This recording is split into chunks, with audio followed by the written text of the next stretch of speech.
오늘 은혜 받으신 말씀은 요한복음 10장입니다. 요한복음 10장 7절에서 18절 말씀이에요. 저와 한 절씩 교독합니다. 그러므로 예수께서 다시 이르시되 내가 진실로 진실로 너에게 말하노니 나는 양의 문이라. 보다 먼저 문 자를 닫아 들어오는 듣지 아니하느니라. 내가 문이니 누구든지 나로 말미암아 들어오면 구원을 받고 또는 들어가며 나오며 꼴을 얻으리라. 그들이 있는 것은 듣지라고 지리고 멸망하려는 것뿐이요 내가 온 양으로 생명을 얻게 하고 더 풍성하게 얻게 하려 아멘. 나는 선한 목자라. 선한 목자는 양들을 위하여 목숨을 버리거니와 사꾼 목사가 아니요 양을 제하느니라. 이를 위해서 보는 양을 보는 이를 위하여 유혹하고 또 해치우시느니라. 달아나는 것은 그가 사꾼인 까닭에 양을 돌보지 아니함이라. 나는 선한 목자라. 나는 내 양을 알고 양을 아는 것이 아버지께서 나를 아시고 내가 아버지를 아는 것 같으니 나는 양을 위하여 목숨을 버리노라. 또 우리의 듣지 아니하는 양들이 있어 그가 시기하여 할 터니 그들의 목소리 듣고 감각되어 한 목자에 있으리라. 내가 내 목숨을 버리는 것은 그것을 내가 다시 얻기 위함이니 이로 말미암아 아버지께서 나를 사랑하시느니라. 이들에게서 사랑을 떨어지 않으라. 내가 스스로 나는 그런 세상으로 다시 얻고 있으니 이 계명은 내 아버지께서 나를 원하시니라. 아멘. 아멘. 아멘. 우리 마라나타? 마라나타 세 번 외칠까요? 마라나타, 마라나타, 마라나타. 아멘. 오늘 우리가 읽은 본문 말씀을 가지고 도둑이 오는 것이라는 제목으로 우리 함께 은혜를 나눠보도록 하겠습니다. 도둑. 좀 그렇죠. 예수님께서 직접 말씀하신 거예요. 그래서 예수님께서 말씀하신 도둑이라고 폭로하신 이 자가 누구인지를 오늘 우리 알아보도록 합니다. 자, 본문은 양과 목자에 대한 설명입니다. 그런데 그 안에 아주 많은 것들이, 다른 것들이 또 삽입되어져 있습니다. 쉬운 표현으로 이 안에는요, 우리가 읽은 이 본문 안에는 하나님 나라 완성을 위해서 추수 방법과 누구를 어떻게, 어떤 방법으로 추수하시는지에 대한 설명을 하고 계시는 장면이에요. 실은 절기에 대한 표현을 절기에 대한 말씀이에요. 자, 요한복음 요한복음 10장 14절 15절 읽어볼까요? 시작. 선한 목자라. 나는 내 양을 알고 나도 아버지께서 나를 아시고 내가 아버지를 아는 것 같으니 나는 양을 위하여 목숨을 버리노라. 네, 양을 위하여 목숨을 버리신대요. 자, 그러면 예수님이 성육신에서 이 땅에 오시고 그리고 6월절에 십자가에서 죽으시고 부활하신 그 이유가 분명히 있다는 거예요. 그죠? 내 양을 위하여 죽으신다고 말씀하고 있잖아요. 그죠? 어떤 대상이 있다는 거예요. 예수님이 오신 이유가. 그리고 예수님이 죽으신 이유도 어떤 대상이 있다는 거예요. 그런데 그게 내 양이라는 거예요. 요한복음 10장 16절 시작. 또 이 무리에 들지 아니한 다른 양들이 내게 있어 내가 인도하여야 할 터이니 그들도 내 음성을 듣고 한 무리가 되어 한 목자에게 있으리라. 네. 우리 안에 들어있는 양만 위에서 오신 줄 알았더니 우리 안에 있지 않은 양도 또 있다는 거예요. 그러면 우리 밖에 누군가가 또 있대요. 그죠? 그 분명한 것은 대상이 있다는 거예요. 예수님이 오신 것과 예수님이 죽으신 것과 우리 안에 있는 양은 내 양이요 우리 안에 들어있지 않은 다른 양도 있는데 나는 그들도 인도하여야 한다라고 말씀하고 있어요. 이렇게 분리하고 있잖아요. 구분해 놓고 있어요. 구분해 놓고 있단 말이에요. 이것은 신분이 다르다는 것을 의미하고 있어요. 오늘 제가 드리는 말씀은요, 듣고 여러 번 자주 들으시면 유익할 거예요. 왜 그러냐면 창세기를 통해서 계시록까지 지금 다 훑거든요. 그리고 중요한 7절기를 지금 제가 다 말씀드리는 거예요. 이 안에 진짜 핵심이 다 들어있어요. 근데 누구는 다 알고 있어서 그럴 거예요. 아마 여기 중에 누구 하나는 한 사람은 알고 있어서 재미없을 거야. 그런데 너무 중요해요. 요거 잘 숙지하시기 바래요. 자, 이것은 신분이 다르다는 것을 지금 의미하고 있습니다. 그리고 추수 방법도 다르다는 것을 의미하고 있어요. 우리 안에 있는 양은 나팔절 성물이에요. 우리 안에 있는 양들은 나팔절 성물이고 우리 밖에 있는 양은 속죄절 성물이에요. 결국은 절기를 말씀하고 있어요. 모든 성경은 예수님의 시간표인 7절기를 놓고 그것을 풀어가는 말씀이 성경이에요. 자, 그래서 내 양이라고 하는 이들을 일컬어서 성경은요, 아주 많은 표현 방법이 아주 다양해요. 그래서 쉽게는 하늘에 속한 교회라고 말해요. 그리고 그리스도의 지체라고 하고, 그리스도의 신부라고 하고, 복음의 아들이라고 하며, 빛의 아들이라고 하고, 낮의 아들이라고 하며, 바알에게 무릎 꿇지 않은 7천인 천국의 아들들을 말해요. 우리 안에 있는 자들을 말하고 있는 거예요. 자, 그 다음에 곧 하나님의 아들들을 일컬어 우리 안에 있는 양을 말하고 있는 것입니다. 또 이들을 일컬어서 다음과 같이 그들의 본질을 설명해 주는 데가 있어요. 히브리서 2장 11절 읽어볼까요? 시작. 하나님과 거룩하게 함을 입은 자들이 다 한 것이라는지라 그러므로 형제라고 부르시기를 부끄러워하지 마시고.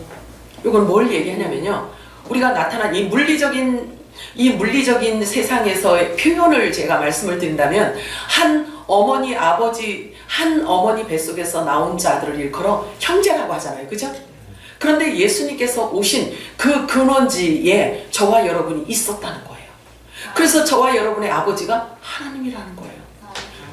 내가 얘기하는 게 아니라 성경이 그걸 지금 얘기하고 있단 말이에요. 자, 예수님과 한 근원에 있었던 존재들이라는 말씀인 거예요. 아멘. 자, 그래서 첫 사람 아담은 땅에 속한 혼의 생명이고 사함령을 받은 자이며, 마지막 아담은 첫사람 아담과 달라요. 마지막 아담은 하늘로부터 오신 살려주는 영, 즉 부활의 영이신 성령으로 임하신 하늘에 속한 형체라고 말씀하고 있어요, 성경은. 그러면 첫사람 아담, 흙으로 지은 이 아담의 본질과 마지막 아담인 하늘로부터 오신 예수님의 본질은 그 본질 자체가 다르다는 이야기예요. 자, 고린도전서 15장 40절에서 49절 읽겠습니다. 시작. 형체도 있고 땅에 속한 형체도 있으나 하늘에 속한 것의 영광이 따로 있고 땅에 속한 것의 영광이 따로 있으니 해의 영광이 다르고 달의 영광이 다르며 별의 영광도 다른데 별과 별의 영광이 다르도다. 기록된 바 첫사람 아담은 생명이 되었다 함과 같이 마지막 아담은 살려주는 영이 되었나니 첫사람은 땅에서 났으니 물에 속한 자들은 저 물에 속한 자들이고 물은 하늘에 속한 자들은 저 하늘에 속한 자들이니 우리가 물에 속한 자의 형상을 입은 것 같이 또한 하늘에 속한 이의 형상을 입으리라. 아멘. 아멘이에요. 요 말씀 자체가 뭘 얘기하고 있냐면, 아까 우리가 요한복음 읽은 그 말씀을 풀어서 얘기하고 있는 거예요. 다 동일한 이야기예요. 자, 이 말씀을 더 먼저 정확하게 설명해 주는 곳이 있어요. 그게 창세기예요. 창세기 1장 11절 12절 읽어볼까요? 시작. 하나님이 이르시되 땅은 물과 씨 있는 지구와 각기 동물로 씨 가진 열매 있는 나무를 자랐으니 그대로 되어 땅에 그가 씨 있는 지구와 각기 그대로 씨 가진 열매 있는 나무를 맺니 하나님이 보시기에 좋았더라. 아멘. 이걸 그냥 책 읽듯이 그냥 읽으면요, 유치원생들에게 얘기하는 거하고 똑같아요. 그런데 성경은 그런 성경이 아니에요. 성경은 이 물질 세계에서도 사람이 보기에 매우 이성적이고 합리적이고 과학적인 것으로 벗어나지 않으면서 그 안에 신령 세계, 거룩한 영적 세계를 다 담고 있다는 사실이에요. 그것을 성령께서 오셔서 계시하시는 거예요. 그러므로 모든 과학조차도 사실은 성경으로부터 시작이 된 것입니다. 그런데 지금은요, 이 창조의 질서와 하늘의 진리를 거스르는 짐승과 같은 네피림과 같은 자들이 행태가 온 세상에 만연해져 있기 때문에, 그래서 지금을 노아의 때와 같다라고 말들을 하는 것입니다. 노아의 때는 예수님이 재림이 가까웠을 때를 노아의 때라고 말하거든요. 자, 마태복음 12장 33절 읽어볼까요? 시작. 나무도 좋고 열매도 좋다. 나무도 좋지 않고 열매도 좋지 않다든지 하라. 그 열매로 나무를 아느니라. 이 말씀은, 이게 예수님이 하신 말씀이란 말이에요. 그러면 이 말씀은 무엇을 설명해 주고 계시냐면 에덴 동산을 설명하고 계신 거예요. 자, 로마서 11장 16절 읽어볼까요? 시작.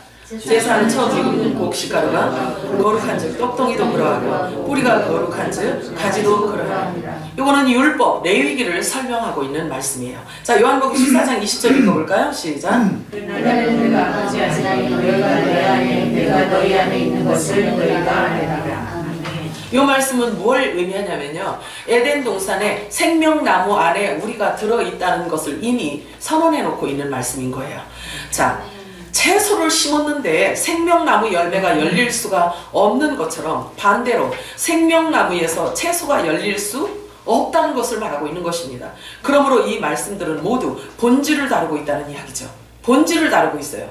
예수님께서 그 열매를 보면 나무를 알 수 있다라고 말하잖아요. 그래서 예수님이 말씀하시는 비유하신 그 나무는 이런 소나무, 참나무 이런 걸 얘기하는 게 아니고 에덴 동산에 있는 처음부터 시작되어져 온 그 나무를 설명하고 있는 거예요. 그걸 표현하고 있는 거예요.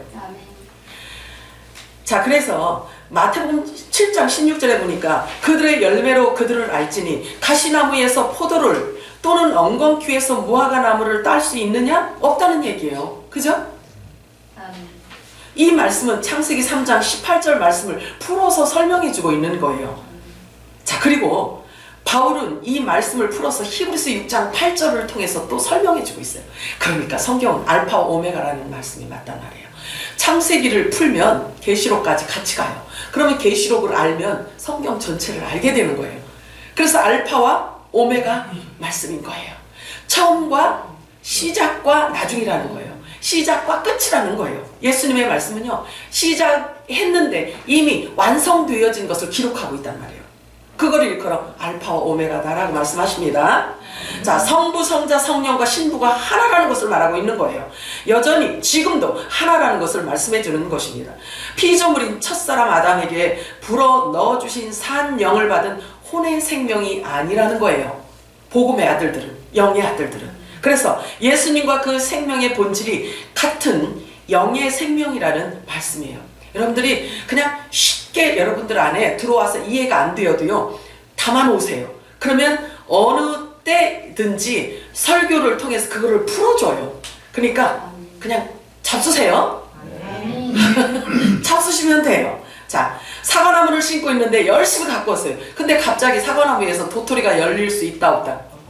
없다. 그 본질을 얘기하고 있는 거예요. 창세기는 그거부터 얘기를 시작하는 겁니다. 그런 일이 있을 수가 없다. 그래서 생명나무에서는 반드시 생명나무의 실과와 잎사귀가 열리게 되어 있다는 것을 말씀하고 있는 거예요. 그래서 생명나무로 표현하신 이유는 이 물질 세계에서 영원한 생명을 계시해야 되기 때문에 생명나무라고 표현한 거예요. 그리고 이 생명나무는 처음부터 생명나무이지 차츰차츰 조금씩 시간이 지나면서 무언가에 의해서 되어졌다는 말이 아니라는 거죠. 처음부터 생명나무라는 거예요. 그래서 이와 같은 사실은 이미 영원전부터 감추어졌던 하나님의 비밀을 말해주고 싶어서 말씀하시는 것입니다. 그런데 한 가지 궁금한 게 있어요. 에덴 동산에서는 예수님을 생명나무라고 표현을 했잖아요. 그죠? 그랬는데 정작 예수님께서 직접 오셔서 하신 말씀은 나는 포도나무다 라고 말씀을 하셔요. 그러면 창세기의 말씀과 이게 충돌이 있기 때문에 그러면 창세기 말씀은 거짓말이니까 버려야 되나요? 아니죠. 아닌데 어떻게 설명을 해야 하느냐 이거죠. 생명나무는 어떻게 설명을 할 것이고 포도나무는 어떻게 설명할 것이냐 예요. 그런데 그것을 계시하시는 분은 진리의 성령이 와야 알게 하신다는 얘기예요. 자, 이 충돌되는 이 표현을 무엇으로 설명할 수 있는가요? 자, 에덴 동산은 창조된 이 물질 세계에서 영적 세계를 담고 있는 계시라고 제가 그래서 계속 말씀을 드린 거예요. 그리고 정작 이 땅에 오셨을 때의 상황은 그 안에 또 영적 계시를 담을 수밖에 없기 때문에, 비유로 말씀하시기 때문에, 그래서 이 물질 세계에서 우리가 통용할 수, 우리가 알 수 있는 나무를 표현하기 위해서 포도나무라고 한 거예요. 그러면 이 포도나무가 갑자기 예수님이 오셔서 포도나무 이야기를 하신 게 아니에요. 율법과 복음이 주어지기, 첫 언약과 새 언약이 주어지기 전부터 이미 노아를 통해서 하나님께서 이 포도나무를 계시하신 거예요. 그러면 노아 때 있었던 그 포도나무를 통해서 풀어내야 이 마지막 때 어떤 메시지를 주는지에 대해서 우리가 알 수 있을 거 아니겠어요? 그죠? 신나지 그거 풀어가는 중이에요. 자, 그런데요, 이 포도나무와 포도 열매로 비유하신 것은 포도나무 뿌리와 줄기로부터 진액을 받아서 가지가 열매를 맺잖아요. 포도 열매를 맺잖아요. 그죠? 그러면 나는 포도나무다, 너희는 가지다 라고 말씀하셔요. 그치? 우리는 가지래요. 그러면 포도 열매는 가지로부터 열리잖아요. 그죠? 열리잖아요. 그러면 가지로부터 열리는데 포도 열매 스스로가 맺어진 게 아니잖아요. 줄기와 뿌리로부터 진액을 받았기 때문에 열매를 맺을 수가 있는 거잖아요. 그죠? 그런데 이 포도 열매는 즙을 짜면 포도주가 나오잖아요. 그치? 그럼 포도주를 설명하고 싶어서 예수님께서 포도나무로 표현하신 거예요. 그러면 이 예수님의, 그러면 이제 눈치채겠지. 그러면 이들은 지체를 말하고 있는 거예요. 예수님으로부터 진액을 받아서 기름 부음을 받아서 갖고 있는 이 포도주는 뭘 의미하냐면요, 천국 복음을 얘기하는 거예요. 새 언약의 복음을 얘기하는 거예요. 새 언약의 말씀을 품고 있는 자를 말하는 거예요. 그러면 이들을 통해서 이것을 주어야 되는데 그물을 던지는 자들이란 말이에요. 그러면 지체들을 통해서 그물을 던지잖아요. 그래서 자기가 갖고 있는 그리스도로부터, 예수님으로부터 받아 마신 그 진액의 포도주를, 새 언약의 약속의 말씀을 그물로 삼아 던지는 거란 말이에요. 그 얘기를 하고 싶어서 예수님께서 포도나무라고 하신 거예요. 우리는 가지라고 한 거예요.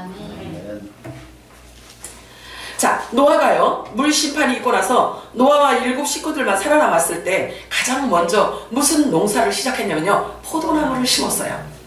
포도나무를 심었어요. 그리고 포도 농사를 시작했다고 말씀하고 있어요. 그러면 중요해요. 지금은요, 노아의 때를, 노아에 대한 설명을 매일 해야 되는 거예요. 지금은 그런 때란 말이에요. 왜? 주님이 오실 때는 노아의 때와 같다라고 말씀하셨기 때문에 그런 거예요. 자, 창세기 9장 20절 읽어볼까요? 시작. 농사를 시작하고서 처음에 농사를 시작을 했는데 포도나무를 심었대요. 근데 이게 그냥 먹고 살라고, 그냥 먹고 살기 위해서 그렇게 사는 거 얘기하고 싶어가지고 이 경전에, 성경에 기록했을까요? 우리 알아듣게 하라고 했어요. 그러나 마지막 때 늦은 뒤 성령께서 오셔서 우리들에게 이것을 알파와 오메가로 풀어주기 위해서 기록을 한 거예요. 자, 이 포도나무에서 나는 새 포도주를 먹고 취해서 벌거벗었어요. 노아가 벌거벗었대요. 자, 창세기 9장 21절 읽어볼까요? 시작. 자, 이것을 국어학적으로, 국문학적으로 성경을 우리가 읽으면은요, 얼마나 이 말씀 자체가요, 그냥 말하기도 좀 민구스럽잖아요. 그죠? 그런데 이 안에 하나님의 나라를 담고 있단 말이에요. 하나님이 그것을 풀고 싶은 거예요. 이 적은 책 66권 안에 하나님 나라의 모든 비밀을 다 담으려고 하다 보니까 이렇게 비유로 말씀을 하신 거예요. 자, 노아의 세 아들 중에 벌거벗었단 말이에요. 포도나무에 취해서, 포도주에 취해서 이제 몸을 다 벌거벗었어요. 자, 그런데 노아의 세 아들 중에 둘째 아들 함이 그것을 보고 조롱하게 됩니다. 그래서 그 사건을 가지고 조롱을 했는데 그 사건을 가지고 예수님은 다음과 같이 풀어서 설명해주고 있어요. 마태복음 12장 31절 32절 읽어볼까요? 시작. 그러므로 내가 너희에게 이르노니 사람에 대한 모든 죄와 법은 사하지 마시되 성령을 욕하는 것은 하지 말지 못하고 또 누구지 말고 인자를 거역하며 사상을 때 누구지 말고 성령을 거역하며 세상과 온 세상에서도 사실을 못하리라. 아니 어떻게 이 말 가지고 농사 짓고 또 벌거벗어 누운 것을 이것을 어떻게 설명할 수 있냐라고 생각할지 모르지만요. 이게 같은 말을 얘기하고 있는 거예요. 그래서 제가 먼저 말씀드린 거예요. 예수님께 나는 포도나무의 너희는 가지라 라고 말씀하신 것처럼 그 말씀 연장성산에 있는 거예요. 같은 이야기예요. 같은 이야기란 말이에요. 그래서 포도주는 우리 안에 있는 새 언약의 말씀이란 말이에요. 그러면 이 새 언약의 말씀, 여기 말로 성령을 거역한다는 뜻은 뭘 얘기하냐면요, 세상 지식과 종교용으로 누룩을 섞여 먹이면서 영원한 복음을 대적하고 반박하는 것을 뜻하는 말이에요. 그래서 이 캄캄한 시대 때, 노아의 때와 같은 이때에는요 하나님께서 허용하신 거란 말이에요. 이렇게 캄캄한 때가 올 것이라고 말씀을 하셨어요. 아모스 선지자에게 이미 하나님께서 말씀을 하셨어요. 아모스 8장 11절에 보라, 날이 이를 것이다. 내가 기근을 땅에 보낼 것이다. 그런데 먹을 것이 없어서 기근이 아니라 하나님의 말씀을 듣지 못하는 기간이 반드시 올 것이다. 이렇게 말씀하셨단 말이에요. 그러면 하나님의 말씀을, 진리의 말씀을 들어야 하는데 듣지 못하는 때가 온다는 거예요. 그것을 일컬어 캄캄한 어둠이 임한 때라고 말을 해요. 성경은 그걸 말하고 있어요. 그런데 늦은 비 성령은 아주 짧은 시간에 오기 때문에 공중에서, 계시록에 보면은 제가 자주 말씀드리잖아요. 이 영원한 복음은요 마지막 때 새로 예언해야 하는 말씀이에요. 새로 예언해야 되는 말씀이 이 영원한 복음이라고 하거든요. 그런데 계시록에 보면은 뭐라고 표현하고 있냐면요, 공중에서 날아간다 이렇게 표현하고 있어요. 그러면 이것은 아주 짧은 시간에 아주 짧게 전하는 복음이라는 이야기예요. 근데 이 복음으로 다 바꿔져야지만 된대요. 공중으로 날아가기 때문에. 공중으로 날아간다라는 것은 여러 가지 의미가 있을 수 있어요. 지금 이제 매스미디어, 그러니까 미디어 시대잖아요. 그래서 공중파를 타고 막 이게 날아다니잖아요. 그죠? 그래서 실은 여기서 전하는 여기에서 전하는 복음이 지구 어느 끝에 가서도 이 메시지를 들을 수 있는 사람이 있다는 얘기예요. 이게 공중으로 날아가는 것을 의미하고 있어요. 그리고 공중으로 날아간다는 것은 공중파를 타서 전하기도 하지만 아주 짧은 시간에 전달되어진다는 것을 의미하기도 있어요. 이해가 되시죠? 아멘. 자, 그런데 아주 짧은 시간 안에 부어지는 이 늦은 비 성령의 기름 부심이 있을 것인데, 이때 성령이 말하게 하심을 따라 새 방언으로 말을 한대요. 이 영원한 복음을 전하는 자들을 일컬어 새 방언으로 말한다고 해요. 그래서 다시 예언하는 자들의 말을 조롱하고 비난하고 대적하는 그 때에 그 사람이 있을 거라고 얘기하고 있어요. 그러면 영원한 복음을 전하는데, 새 방언을 말하고 새 언약의 말씀을 전하는데, 이 말씀이 자기 정서하고 맞지 않으니까, 자기 영적 상태하고 맞지 않으니까 대적한다는 거예요. 배척한다는 거예요.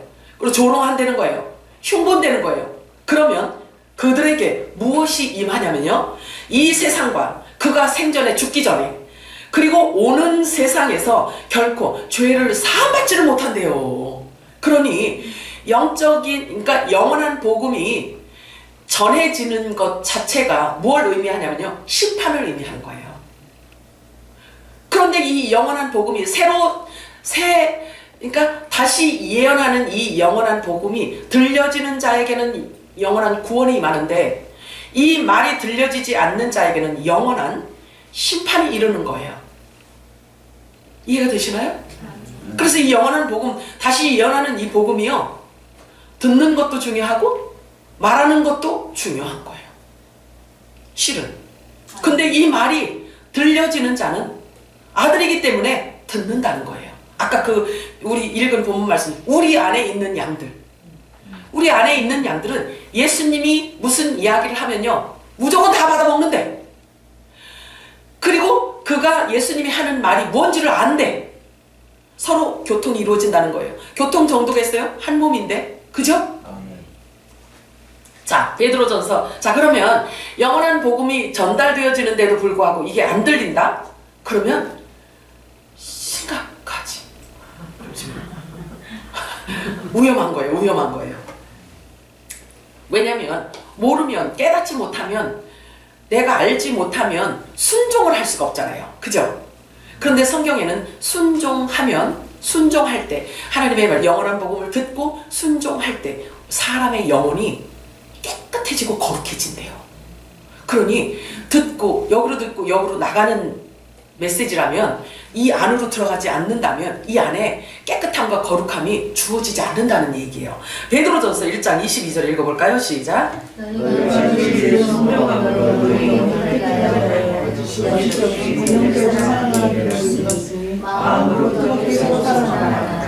자, 이 영원한 복음을 받으면, 이 영원한 복음을 받게 되면요, 그 받은 자의 심령이, 마음이, 영이 깨끗해진대요. 그리고 형제를 사랑하는데 뜨겁게 사랑한대요. 뜨겁게 사랑한대요. 자, 교회 다니면서 어떻게 성령을 거역할 수 있는가라는 질문이 있을 수도 있어요. 그런데 그런 사람이 있대요.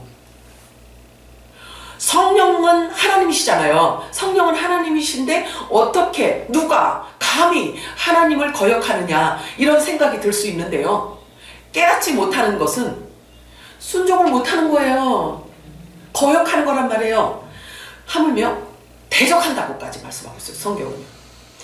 왜냐면 깨닫지 못하는 것은 어둠 안에 있기 때문에 어둠 안에서 행하는 그 삶이 하나님을, 자기도 모르게 하나님을 대적한다는 거예요. 그래서 깨닫지 못하면 어둠 안에 있는 자들이기 때문에 영적인 소경이라고 하고 영적 귀머거리라고 성경은 말하고 있어요.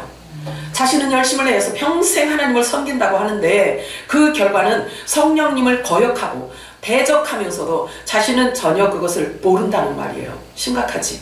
자, 그런데 이방 사도였던 바울이 그 무서운 실수를 범한 자 중에 하나란 말이에요.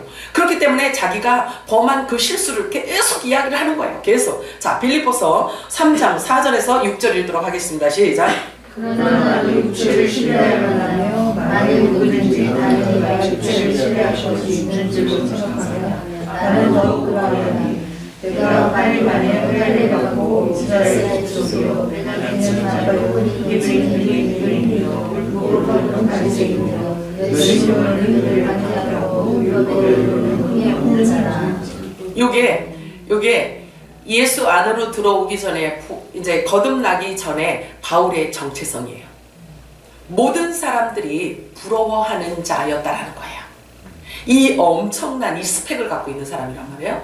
그래서 모든 자들이 이가 갖고 있는 이 스펙을 부러워하고 바울이 갖고 있는 모든 것들을 다 좋아했다라는 거죠. 모든 사람들이 일반적으로 다 좋아했던 것들을 바울은 다 섭렵하고 갖고 있었다라는 이야기예요. 그런데 예수님을 만나고 나서 이것을 분토처럼 생각하고 버렸대요.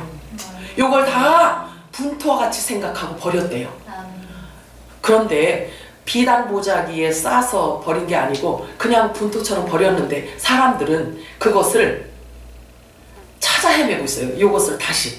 바울은 버렸는데, 분토처럼 생각하고 버렸는데 세상 사람들은, 세상에 소속되어져 있는 사람들은 그 분토처럼 여기고 버린 이것을 지금도, 오늘도, 이 순간도, 이 시간도 이것을 찾아서 나선단 말이에요. 얼마나 다르냐고요, 이게. 내일을 갈아타면 이렇게 돼요.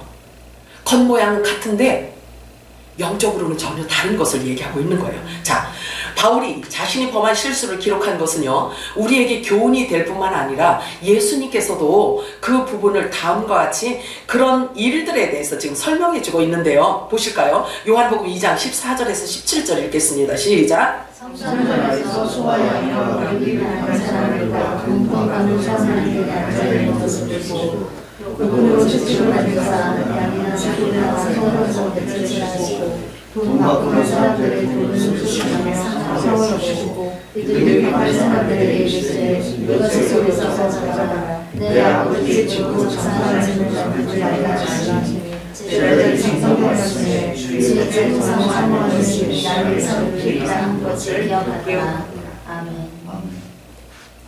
이게 또 이제 설명을 하려면 교회 안에 장사한다는 거예요. 교회 안에서 복음 장사, 성경 장사, 예수 장사, 하나님 장사한다는 거예요. 이게 그 얘기입니다. 그래서 이 상황은요, 예루살렘에 있는 이 땅의 제단인 성전에서 일어나는 일들입니다. 그리고 그것은 그들의 조상 때부터 대대로 내려오면서 행했던 종교 의식이란 말이에요. 여기서 벗어날 수 있는 사람은 한 사람도 없어요. 다 이 장사꾼에 걸릴 수밖에 없다는 이야기예요. 그런데 예수님은 자신이 성전이라는 거예요. 자신이 성전이기 라고 이렇게 밝히시면서 이 땅의 제단에서 취하고 있는 이 모든 행위들에 대해서 폭로를 하셔요. 장사하는 곳이라고. 그래서 사람이 만든 교리를 따라 행하는 종교 의식을 모두 완전히 싹쓸이 무너뜨리는 장면을 지금 말씀하고 있는 것입니다. 자, 이제는 하늘 성전인 내가 왔다. 예수님이 하시는 말씀이에요. 하늘 성전인 내가 왔다. 그러니까 이런 종교 행위를 더 이상은 하지 말라는 뜻이에요. 이런 종교 행위는 더 이상 하지 말라. 그런데 그 말씀이 들려지는 자가 있는가 하면 전혀 알아듣지 못하는 자가 있다는 거죠. 이들을 일컬어 예수님은 이렇게 설명하고 있어요. 요한복음 10장 27절 읽어볼까요? 시작. 나는 그들을 알며 그들은 나를 따르느냐 다른 양들은 곧 예수님이 안에 있는 양 지체를 알아라. 맞습니다. 그렇습니다. 자, 보세요. 내가 부연 설명할 걸 거기에다가도 했네요. 자, 그래요. 요 지체들은 예수님께서 이렇게 말씀을 하면 알아듣는다 이거예요. 그리고 그 우리 안에 있던 양들은 알아듣는다는 거예요. 그리고 알아듣고 예수님을 따른단 말이에요. 그 성전에서 이 땅의 제단에서 나와서 예수님을 따른다는 얘기예요. 자, 요한복음 10장 14절 15절 읽어볼까요? 시작. 나는 내 양을 알고 양도 나를 아는 것이 아버지께서 나를 아시고 내가 아버지를 아는 것 같으니 나는 양을 위하여 목숨을 버리노라. 여기 보세요. 하나님을 아는 것이 배워서 교육되어져서 되는 것이 아닌 것을 지금 말하고 있어요. 하나님을 아는 것은요, 배워갖고 되는 게 아니라는 거예요. 본래 하나님 안에 있어서 본질이 같은 자이기 때문에 안다는 거예요. 네, 그 본질을 얘기하고 있잖아요. 계속 지금. 그래서 나는 내 양을 위해서 목숨을 버린다라고 분명히 말씀하고 있어요. 그런데 버리는 것이 아니라 그것을 다시 얻고자 한다고 그래요. 그래서 이사야서 보면은 이사야서 보자 58장인가? 53장 보면은요. 예수님께서 십자가에 죽으시는 이유는 그 안에 있는 씨들을 거두려고, 그 안에 있는 씨들을 보려고, 그래서 십자가 지셨다라고 말씀을 하셨단 말이에요. 그래서 다시 얻기 위해서 죽는다 이렇게 말씀을 하고 있는 거예요. 그러니 예수님은 예수님 안에 갖고 오셨던 이 복음의 씨들이 얼마나 많은지 십자가에서 죽으시면서 기꺼이 죽으셨어요. 기꺼이 죽으셨단 말이에요. 왜냐하면 당신이 죽으시고 부활하시고 승천하시고 다시 이 땅에 오실 이 모든 것들을 다 알고 계시고 예수님께서 십자가에서 죽으시면서 이렇게 이 땅에 쏟으실 그 생명들을 생각하고 이미 내다보고 기뻐하셨다라고 해요. 기뻐하셨다라고. 자, 보세요. 요한복음 10장 30절 한번 읽어볼까요? 시작. 자, 보세요. 예수님이 하나님과 하나래요. 그렇잖아요. 하나라고 하셨잖아요. 그런데 예수님이 하나님을 아는 것처럼 이들 양들도 예수님을 안대. 그러면 예수님이 하나님을 아는 것처럼 양들도 예수님을 안대. 그러면 예수님을 아는 자들은 하나님도 안다 모른다? 안다. 하나였기 때문에. 그래서 안다는 거예요. 무슨 교육을 받아서 우리에게 뭘 가르쳐줘서 우리가 아는 것이 아니라 저와 여러분이 그렇잖아요. 저와 여러분이 예수님이 우리 대한민국에 태어나셔서 예수님이 살아계셔서 예수님이 어떤 분이다라고 우리가 보고 믿나요? 그런데도 예수님이 창조주 하나님이라는 것이 믿어지잖아요. 아멘. 본래 하나였기 때문에 믿어진다는 거예요. 그러니까 이 믿음이라는 것 자체가요 어마어마한 선물이란 말이에요. 엄청난 선물이라는 거예요. 자, 요한복음 1장 9절 읽어볼까요? 시작. 참빛 곧 세상에 와서 각 사람에게 비추는 빛이 있었나니. 이 참빛이 곧 예수님이시란 말이에요. 각 사람에게 비쳤다라고 말하고 있어요. 각 사람에게 비쳤대요. 그러면 열매를 찾으신다는 의미예요. 열매를 찾으신다는 거예요. 그러면 각 사람에게 비쳤더니 한 사람은 선악과 열매고 한 사람은 생명나무 열매고 한 사람은 각종 나무의 열매고 이럴 수 있다라는 거예요. 각 사람에게 비춰진다는 거예요. 반응이 각 사람마다 다르다는 것을 얘기하고 있는 거예요. 그런데 추수 때 임하시는 늦은 비 성령의 기름 부으심은 심판을 의미하기 때문에 반드시 여기서 갈려진다는 거예요. 지체로, 종으로, 또 아들로 시민으로 이렇게 갈라진다는 거죠. 그래서 늦은 뒤 성령으로 추수가 다 끝나고 나면 남은 것들은 다 그냥 불에 살라버려요.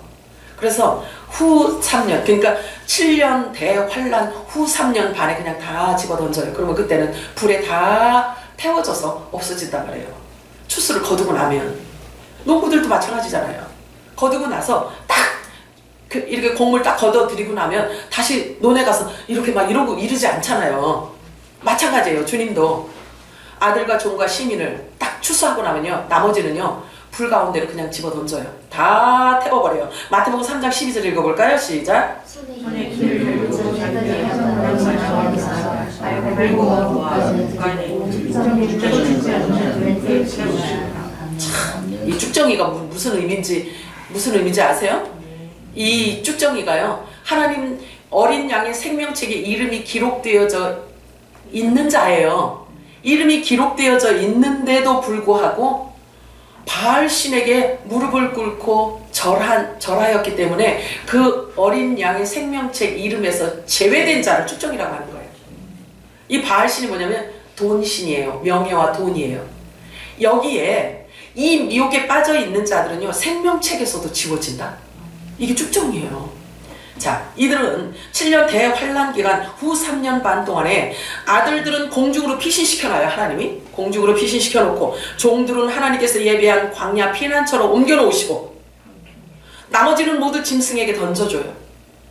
그러므로 마지막 때는 각 사람이 자기들이 있어야 할 곳으로 각자가 가도록 되어 있는 거예요. 자, 그래서 하늘에 속한 자들을 공중으로 들림받고, 땅에 속한 자들 중에 야곱의 남은 자는 제사장 나라의 산령을 받은 자들은 정해진 장막으로 피해 들어가 있으면서 후 3년 반의 대환란의 때를 지나게 됩니다. 그래서 예수님이 지상 재림하실 때 시온산으로 여자의 부활 생명으로 인도되어지는 자들이 종과 시민인 거예요. 자, 그런데 중요한 것이 있어요. 하늘에 속한 교회가 공중으로 들림받기 전에, 하늘에 속한 교회, 예수 그리스도의 지체들이 공중으로 피신하기 전에 이미 다 아들과 종과 시민이 전부 다 추수가 되어진다는 사실이에요. 추수가 되어지는 거예요. 자, 그래서 정말 심각한 일들이 벌어지는 게 뭐냐면, 아들들이 공중 휴가 되고 나잖아요. 그러면 이 땅에 남아있는 자들은요, 종과 시민에게는요 표시가 되어 있어요. 표시가. 천사들을 통해서 가서 이마에 표시를 하라고 했단 말이에요. 그 천사의 인을 받은 자들 중에도 많은 자들이 순교해요. 그럼 이 땅에서 그러니까 그 피난처로 가지 못한 자들, 그들은 다 순교할 수밖에 없단 말이에요. 이게 우리하고는 아무 상관이 없는 이야기 같지만, 그들을 위해서 우리가 중보기도 해야 하는 사명이 우리들에게 주어진 거라서 제가 말씀을 자꾸 드리는 거예요. 아유, 종들이 뭐 알아서 오거나 말거나 이렇게 할 수도 있지만 그래서는 안 되는 거예요. 왜? 우리 안에 하나님께서 말씀을 맡겨준, 우리들에게 부탁한 말씀이 그들을 위한 중보기도의 사명이 있기 때문에 그런 거예요. 아멘이에요? 아멘. 나만 좋다고 이러고 있으면 안 돼. 자, 그래서 하늘에 속한 교회가 공중으로 들림받기 전에 이미 천년 왕국에 들어갈 시민들과 이 땅에 재림하시는 예수님을 맞이할 야곱의 남은 자손은 이미 다 추수되어져 있다는 말씀이에요. 계시록 11장 1절 2절 읽어볼까요? 시작. 또 내게 득한 같은 때를 주장하는 일어나서 하늘의 성전과 성전을 각각하며 충냥하지 말고 그냥 두라. 이것은 이방인에게 주시기를 그들이 거룩한 성으로 가는 무엇가요 안식할 말이다. 네, 여기 지금 제가 말씀드린, 부연 설명해드린 그 말씀 내용인 거예요. 자, 오늘 말씀은, 자, 오늘 이 성전 바깥마당은요, 성전은 세 군데로 분리되어 있죠. 그죠? 성막은. 근데 성막은 세 곳으로 분리되어 있는데 어디죠? 안뜰. 그렇죠. 그 세 부류들은 이미 구원받고 하나님께서 추수하기로 작정되어진 뒤에 여기 있잖아요. 성전 바깥마당이라고 해요. 그죠? 그 펜스 쳐놓은 그 밖에 있는 자들을 말해요. 그러면 그들은 냅둬라. 후 3년 반에 불구덩이로 들어갈 자들을 얘기하고 있는 거예요. 자, 오늘 우리가 읽은 본문 말씀은요, 참 목자와 양에 대한 말씀을 풀어가고 있는데, 지금 우리가 말씀을 지금 살펴보았잖아요. 지금까지 우리가 살펴본 바에 의하면 이것은 사람 쪽에서 뭔가 으쌰으쌰해서 만들어지는 작품이 아니라는 것을 알게 되었죠. 그죠? 네. 알게 되었죠. 자, 본래 영원전부터 감춰졌던 비밀이에요. 다 그대로 성취되어진다는 것을 지금 우리가 보고 있는 것입니다. 또 오늘 본문에서 우리가 좀 더 깊이 생각해 보아야 할 말씀이 또 있어요. 10장 16절, 요한복음 10장 16절 읽어볼까요? 시작. 또 우리 알면 다른 양들이 내게 있어 내가 이걸 알더니 그들도 내 음성을 듣고 한 무리가 되어 목자에게 있습니다. 요들은 종을 얘기하고 있는 거예요.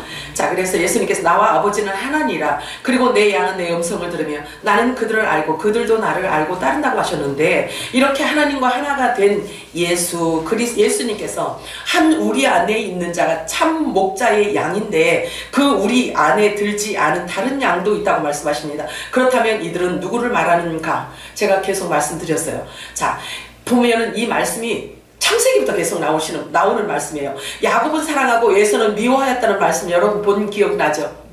근데 괜히 미워하셨대. 근데 이 표현이 미워서 너는 멸망받아야 돼 이게 아니에요. 신분을 구별하는 메시지란 말이에요. 신분을 구별하는 거예요. 그래서 에서의 후손은 천년 왕국에 추수되는 천국의 일반 시민들을 의미하고 있어요. 그래서 그것을 풀어주는 말씀이 바로 다음 말씀이에요. 창세기 25장 23절 읽어볼까요? 시작. 여호와께서 그들에게 이르시되 두 국민이 내 지혜중에 있구나. 두 민족이 내 복중에서부터 나누리라. 이 족속이 저 족속보다 강하겠고 큰 자가 어린 자를 섬기리라 하셨더라. 자, 보세요. 에서에게도요, 한 국가를, 한 나라를 주겠다라고 약속이 되었어요. 뱃속에 있을 때부터. 약속이 되어 있단 말이에요. 그래서 이는 불구덩이에 들어갈 자가 아니에요. 이 후손들은 하나님이 약속을 받았기 때문에. 그래서 이 에서와 야곱은요, 쌍둥이를 한 뱃속에 있었음에도 불구하고 이 뱃속에서부터 그들의 신분이 나누어지는 것을 지금 기록하고 있는 거예요. 신분이 나누어지고 있어요.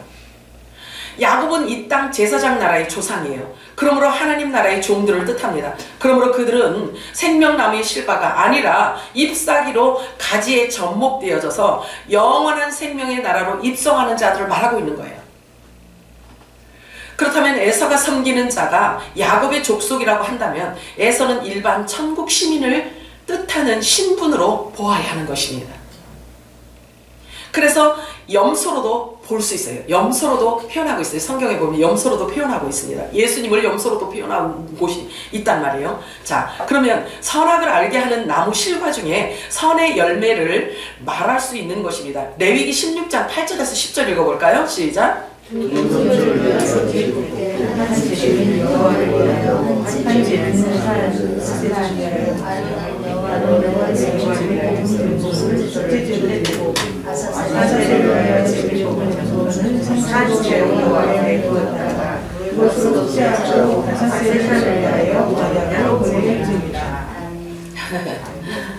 자, 이 아사셀은요, 사탄을 의미합니다.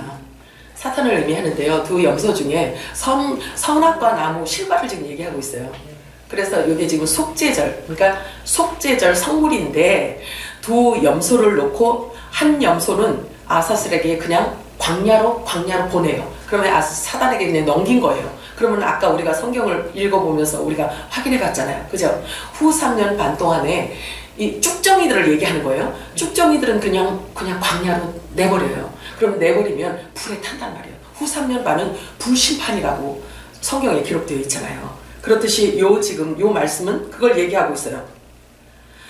계시록을 통해서만 볼 수 있는 하나님 나라 완성된 모습을 통해서 우리는 성경 속에 담겨져 있는 비밀들을 확인할 수가 있어요. 자, 처음 에덴 동산에 있는 생명나무는요, 잎사귀도 없고 가지도 없어요. 실과도 없어요. 그런데 생명나무가 완성된 계시록에서는요, 잎사귀도 있고 가지도 있고 실과도 다 갖춘 상태예요. 완성되어진 것을 보면요.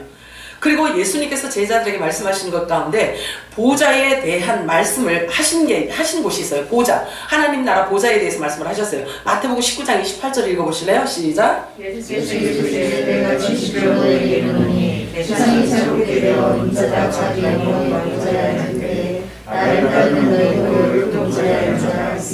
열두 지파를 심판하리라. 아멘. 보세요. 그러면 12보좌가 있는데 오른쪽 12보좌, 왼쪽 12보좌 따로 지금 이야기하고 있는 거예요. 신분을 지금 나타내고 있는 겁니다. 다 전부 다. 지금 제가 아까 처음부터 시작된 말이 지금 두 줄로 지금 계속 나오고 있어요. 두 줄로 나오고 있는 거예요. 자, 그래서 예수 그리스도의 지체들이 앉는 12보좌가 있고요. 이스라엘의 12지파가 앉는 12보좌가 따로 있다는 것을 예수님께서 직접 지금 말씀하고 있어요. 자, 그렇다면 우편 12보좌와 좌편 12보좌가 다 채워져야 하나님의 나라가 완성되는 것을 말하고 있어요. 그래서 예수님을 예표하는 생명나무가 완성되어지는 것 자체가 하나님 나라 완성을 의미하고 있는 거예요. 자, 계시록 4장 4절과 10절 11절 우리 한번 읽어볼까요? 시작. 또 보좌에 들려 24저들이 있고 그 보좌를 위에 24장들이 인민들이 있고 머리에 걸관을 쓰고 앉았더라. 24장들이 보좌에 앉으시니 하되었더라. 스스로 살아계신 이에게 경배하고 자기의 영을 보좌 앞에 드리며 이르되 우리 주 하나님이여 영광과 존귀와 은혜만 받으시는 기합당하니 주께서 만물을 지으신 자라 만물이 주의 뜻대로 있었고 또 주의 힘을 받았나이다 하더라. 모든 만물 창조물은요 다 하나님께서 하나님 영광을 위해서 지으셨다고 말씀하는 거예요. 이렇게 우리가 지금까지 알아본 결과를 놓고 볼 때 천국 복음은 비밀이었지만 계시되고 보니까 이게 창세전에 감춰졌던 이야기구나 라는 것을 알게 되는 거예요. 아버지의 뜻 가운데서는 이미 모든 것은 정해져 있었고 다 이루어져 있었다는 것을 우리가 지금 성경을 통해서 알 수가 있어요. 이미 다 이루어진 것을 알 수 있는 거예요. 그래서 예수님 자신을 나는 알파와 오메가다라고 표현하신 거예요. 그래서 하나님 나라 완성을 위해서 모든 것들이 다 필요했습니다. 모든 것들이 다 필요했던 거예요. 뱀도 필요했고 에덴 동산도 필요했고 나무들도 필요했고 다 필요했다는 거예요. 하나님 나라 완성을 위해서. 뿐만 아니라 이 세상 모든 만물은 예수님에 의해서 창조되었고 예수님을 위해서 지금도 존재하고 있다는 말씀을 지금 우리는 알아야 되고 성경은 그것을 우리들에게 가르쳐주고 있는 거예요. 골로새서 1장 15절에 17절 읽겠습니다. 시작. 그는 보이지 아니하는 하나님의 형상이시요 모든 피조물보다 먼저 나신 이시니 만물이 그에게서 창조되되 하늘과 땅에서 보이는 것들과 보이지 않는 것들과 혹은 왕권들이나 주권들이나 통치자들이나 권세들이나 만물이 다 그로 말미암고 그를 위하여 창조되었고 또한 그가 만물보다 먼저 계시고 만물이 그 안에 함께 서느니라. 아멘. 예수님으로 말하면 모든 만물이 창조되었고 예수님을 위해서 지금도 존재하고 있다라고 말씀하고 있습니다. 그렇다면 해와 달과 별 역시 예수님을 위해서 만들어졌고 지금도 존재하고 있다는 말씀인 거예요. 그러면 해와 달과 별을 어떻게 설명할 수 있을까요? 어떻게 설명할 수 있을까? 성경은요 그것도 설명해주고 있어요. 창세기 1장 14절 15절 읽어볼까요? 시작. 하나님이 이르시되 하늘의 천장에 광명씩 그리시고 땅과 바다를 날려보고 그들로 천둥을 일으켜 날과 해를 이루며 또 광명색들이 하늘의 천장에 있어 땅을 주시라니 그대로 되리라. 이게 뭐 어디 예수님을 위해서 하나님 영광을 위해서 어디 이게 있냐고요. 여기에 제가 성경에 나와 있는 용어 단어 굉장히 중요하게 여겨요. 여기에서 해, 달, 별, 이 사계절이 만든 거에 대해서 징조라고 표현하고 있어요. 이런 것들을 통해서 얘들아 하나님의 초림과 예수님의 재림을 계산해라 해서 주신 거란 말이에요. 해달별로 인해서 징조를 나타내고 계절을 나타내며 날과 달과 해를 이루는데 이것을 통해서 우리는 절기를 찾아낼 수 있어야 합니다. 왜냐하면 이것이 없이는 우리가 성경에 기록된 절기를 알아낼 수 있는 방법, 길이 전무하거든요. 이것을 통해서만 알 수 있기 때문에 그래요. 다시 말해서 안식일을 7일로 기준으로 하고 만들었어요. 그죠? 그러면 희년은요 이 안식일이 7번 지난 뒤에 그 이듬해에 50년 그 희년으로 한단 말이에요. 그러면 안식일도 그렇고 안식일도 예수님의 초림과 재림 하시는 데 있어서 요게 필요했고 그 다음에 희년도 계산에 들어가야 돼요. 그러면 이것도 계산을 해야 된단 말이에요. 희년제도도 이 마지막 때 중요한 건 뭐냐면요 이 마지막 때 70번째 대희년이 이 희년에 대해서 연구하지 않으면 안 돼요. 그러면 주님 오시는 날을 알 길이 없어요. 그 날과 시를 얘기하는 게 아니라 하나님은요 계절 안에 다 담고 있기 때문에 그 방법을 해와 달과 별의 징조를 통해서 하나님이 우리들에게 주신다라고 말씀하신단 말이에요. 그러니까 모든 것들이 다 주님의 초림과 주님의 재림에 대한 이야기야. 그것 때문에 다 만드셨다는 얘기예요. 결국은 만세전에 하나님이 계획하신 하나님 나라 완성을 위해서 창조도 했고 예수님도 오셨고 또 예수님 재림도 하시고 이러는 거예요. 이 모든 것들이 다 창세전에 하나님이 갖고 계셨던 그 뜻을 이루시기 위함이라는 거예요. 이게 복음이고 비밀이에요. 근데 우리는 이제 비밀이 아니야. 왜? 다 알려졌기 때문에, 이제 다 드러났기 때문에. 시시하신가요? 안 시시하죠? 네. 자, 보세요. 자, 도둑이 오는 이유. 자, 보세요. 도둑이 오는 이유를 이제 알아보도록 하겠습니다. 도둑. 자, 요한복음 10장 10절에서 12절 읽어볼까요? 시작. 도둑이 오는 것은 도둑질하고 죽이고 멸망시키는 의문이요 내가 오셨으면 생명을 얻게 하고 더 풍성히 얻게 하는 것이라. 나는 선한 목자라. 선한 목자는 양들을 위한 목숨을 버리거니와 쌍꾼은 목자가 아니요 양도 제한이 아니라 이리가 온 것을 보고 양을 버리고 가라나니 이리가 양을 먹고 또 해치우기나. 이 원문에요. 헬라 원문에 이리를 원문에서 뭐라고 얘기하냐면 거짓 선생, 복음의 대적자라는 단어를 사용하고 있어요. 그런데 이 단어가 어디로부터 유래되었냐면요, 희고 빛나다라는 단어에서 유래가 되었어요. 이 말에서 유래되었는데 이 사실을 바울은 너무나 정확하게 알고 있었기 때문에 그것을 이렇게 폭로하고 있어요. 사도행전 2장 29절 읽어볼까요? 시작. 내가 너희에게 생각하신 자가 여러분에게 와서 양떼를 아끼지 아니하며.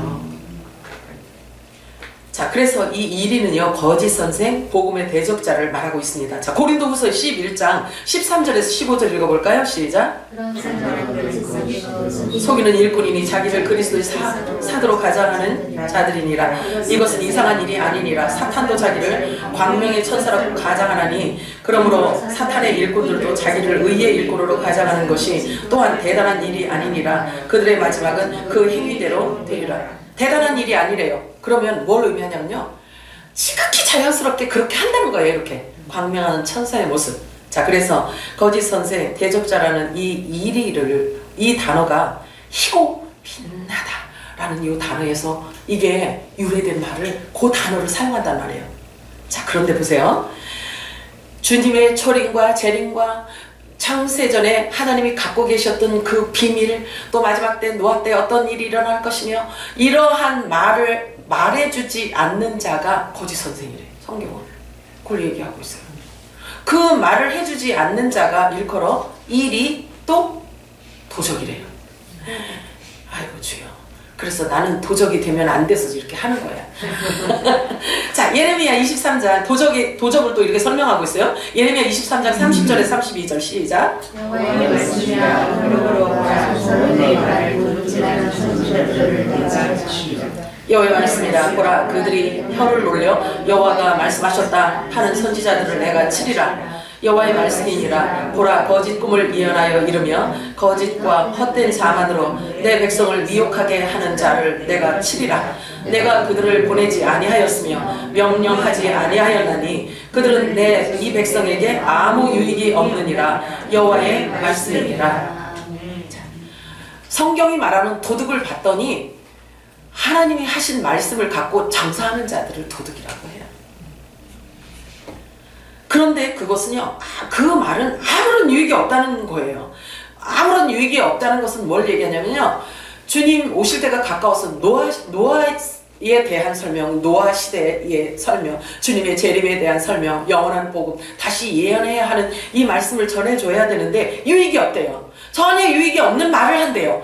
그런데 왜 유익이 없냐면요, 주님을 기다리는, 소망하는 마음을 갖도록 해줘야 되는데 그 마음을 갖도록 하는 게 아니라 세상 것을 추구하게 만든다는 거예요. 그래서 그 사람의 생각을 도둑질하는 거예요.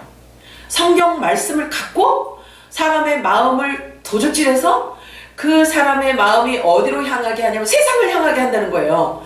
자기 육체를 사랑하는 곳으로 향하게 한다는 거예요. 그러면 자기 육체를 사랑하면 어떤 일이 있냐면요, 우상숭배라고 한단 말이에요. 그러면 이 우상숭배는 하나님이 제일 싫어하시잖아요. 그죠? 그러면 자기 자신이 우상으로 만들어주는 그 자를 일이라고 하는 거예요. 도둑이라고 하는 거예요. 마음을 훔쳐서. 그래서 육을 따라 살아가게 만드는 자를 일컬어 도둑이라고 해요. 그거를 하나님이 성경에는요, 그 자를 도둑이라고 한다는 얘기예요. 이해가 되세요? 네. 쉽죠?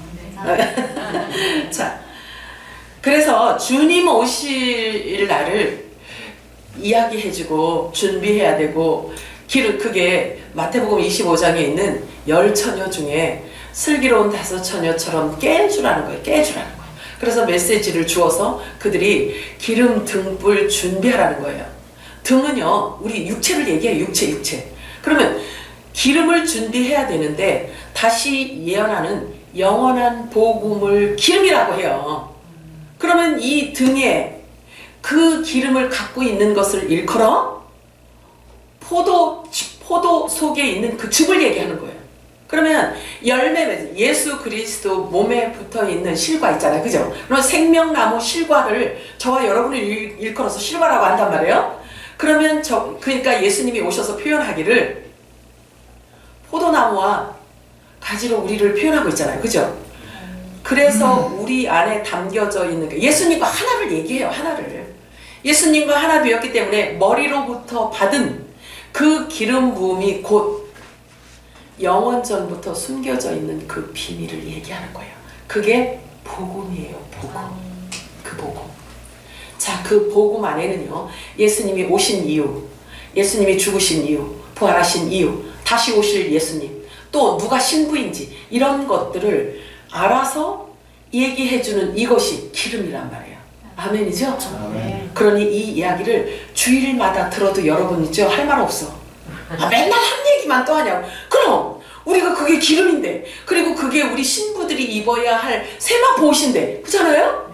그 세마포 옷을 깨끗한 세마포 옷을 입고 신랑을 기다리는 게 당연한 건데, 그렇잖아요? 여러분들이 여기 와서 듣는 메시지가 그렇게 이렇게 막 평소에 들어왔던 말이 아니더라도 들어놓으세요. 손해 안 봐요. 네. 손해 안 봅니다. 네. 자, 골로새서 2장 19절 한번 읽어볼까요? 시작. 머리를 굳은 자에 앉아 온몸이 머리로 말미암아 마디와 힘줄로 공급함을 받고 연합하여 하나님이 자라게 하심으로 자라느니라. 아멘. 저와 여러분은요, 매 주일마다 머리로부터 오는 이 기름 부으심을 먹고 있기 때문에 우리가 지금 계속 성장하고 있는 거예요.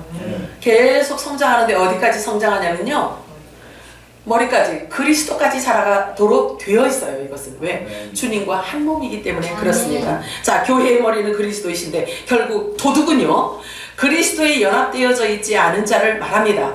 그래서 그물을 던질 수 있는 자가 아닌 것을 말하고 있어요. 그래서 그물 같은 것을 던져서 사람의 영혼을, 그러니까 가짜 그물을 던져서 사람의 영혼을 도둑질해서 멸망시키는 자를 일컬어서 도둑이라고 해요. 일이 이렇게 이야기를 하는 거예요. 자, 그러면 여러분들도요, 샘물교회 이렇게 오시자면 여러분들도 기도해야 돼. 제 김현순이가요, 일이가 되지 않게 해주세요. 기도해. 제 도둑되지 않게 해주세요. 기도해야 돼요. 그래야 성령이 교회들에게 하시는 말씀 받아서 그대로 주지. 그렇지 않겠어요? 이거 중보기도 시키는 것도 여러 방법이야. 갑자기 생각이 나서요. 여러분, 나 위해서 기도해 주셔야 돼. 여러분 자신들을 위해서 기도하는 거예요. 자, 도둑은 분명히 도둑질하러 온단 말이에요. 그런데 뒤꿈치를 들고 살금살금 오기 때문에 속는 사람들이 많아요. 도둑질 당하는 사람들이 많단 말이에요. 나는 똑똑하니까 도둑 안 당할 것 같죠?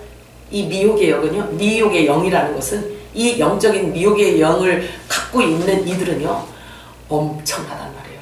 사단이 주관하고 있기 때문에 그래요. 그래서 사람이 그것을 빠져나갈 길이 없어요.